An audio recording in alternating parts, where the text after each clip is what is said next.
So guys, if you want to reset your Dell laptop or computer back to factory settings, you want to head over to search and type in reset this PC. Click on it.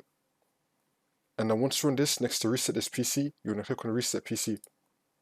And now you have two options, either keep my files or remove everything. If you want to go with keep my files, it's going to remove all your applications and settings that you've downloaded and that you've adjusted, but it's going to keep all your personal files like your pictures and your documents. If you click on remove everything, it's going to remove all your personal files, apps and settings. So if you want to go with this last option right here, you should go with it only if you have your important files backed up. And now for this tutorial, I'm going to be going with remove everything. And now once you're in this, you could choose either cloud download or local reinstall. I'm just going to be going with local reinstall. And now you're going to click on change settings. And now once you're in here, everything is going to be set to no by default. It's going to tell you what it's going to do. So for example, for clean data, if it's set on no, it's just going to remove your files. This is quicker but less secure. But if you set it to yes, it will then clean the drive. It may take hours, but it will make it harder to recover files. And this is the same thing for everything else. So if it's on no, it's going to tell you what it's going to do. And then if you click on yes, it will now change it. So you should want to go through all of this and then see what you want.